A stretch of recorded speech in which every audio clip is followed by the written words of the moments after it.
생강식초가 완성이 되었습니다. 이제 이 생강식초의 활용 방법에 대해서 알려드릴 수 있도록 하겠습니다.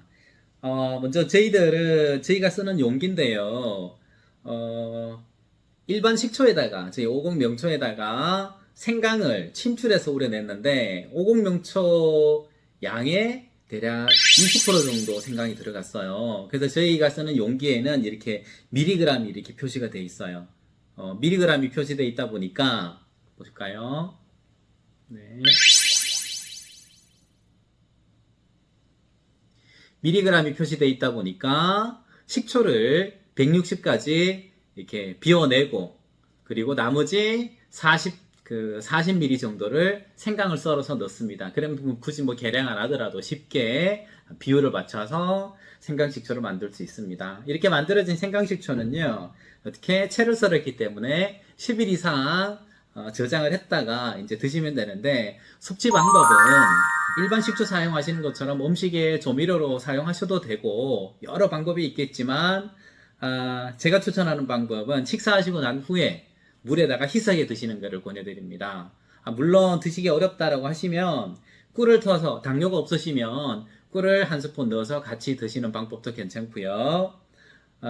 드시는 양은 식사하시고 난 후에 이게 일반 수저거든요. 수저에 한 스푼, 식초가 수저에 한 스푼 이렇게 찰랑찰랑 정도로 담기게 되면 양은 어느 정도 되냐면 대략 한 15ml 정도 나옵니다. 그러면 얘를 컵에다가 이렇게 넣고요. 한 수저 정도를. 그리고 나머지 물을 대략 한 200ml 정도 넣어줍니다.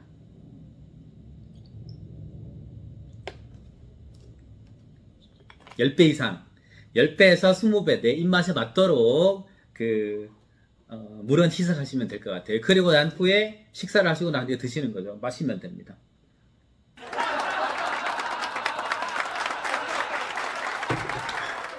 저처럼 이렇게 한꺼번에 마셔도 되고요. 아니면 일반 차처럼 조금씩 나눠 드셔도 되는데, 그렇다면 식사하시고 난 후에 드시라고 말씀드리는 이유가 있어요.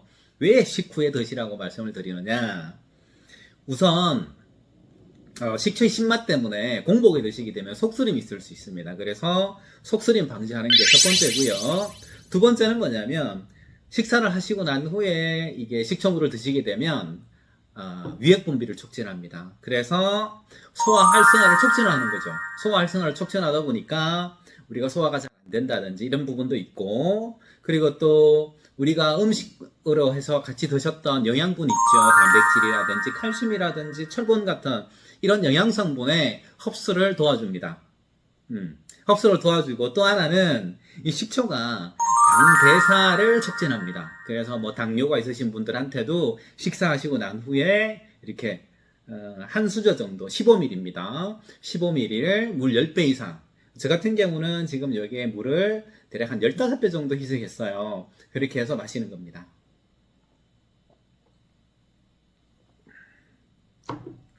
그런데도 나는 속쓰림이 좀 있는 것 같아. 그러면 식초 양을 좀 줄이세요. 뭐 이렇게 한 수저 가득 넣는 게 아니라 한 반 수저 정도만 넣으셔도 될 듯 싶습니다. 그리고 하루에 식초 드시는 양은 얼만큼이냐면, 내 체중의 0.1%, 내가 60kg야 라고 하시게 되면 얼마? 하루에 60ml. 60ml면요 얼만큼이냐면 소주잔 가득 따랐을 때가 60ml거든요. 그 범위를 넘지 않는 선에서 드시는 게 좋을 것 같습니다. 아무리 좋은 식초지만 과유불급이죠. 너무 많이 드시면 오히려 해로울 수 있으니까 적당한 양. 그래서 저는 식사하시고 난 후에 요 수저 한 스푼 요거 3번 드시기를 권해드립니다. 그러면 15ml 3번이니까 얼마? 45ml 정도 나오겠죠, 하루에. 그러면 그 양을 드시면 좋을 듯 싶습니다.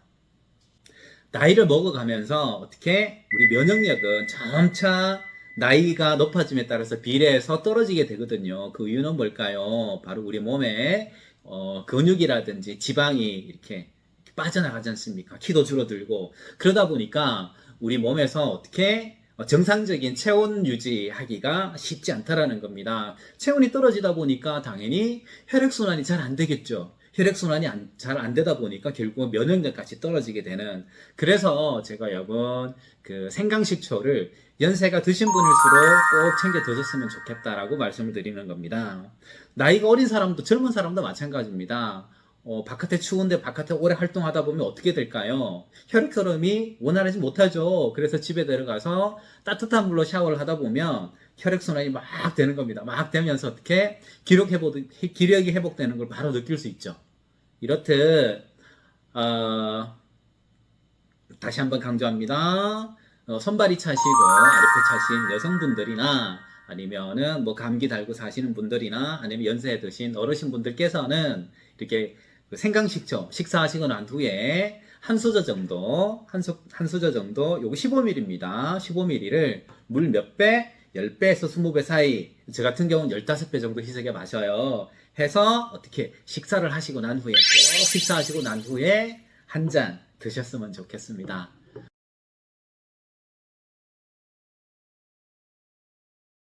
자, 좋은 식초, 좋은 생강식초 가까이 하셔서 정말 내 몸의 체온 유지에 도움이 될 수 있도록, 그래서 면역력 증강이 면역력에 뿜뿜 넘치는 그런 삶 사셨으면 좋겠습니다. 자, 오늘도 좋은 날, 그리고 행복한 날, 감사한 날 되실 기원 드립니다. 감사합니다.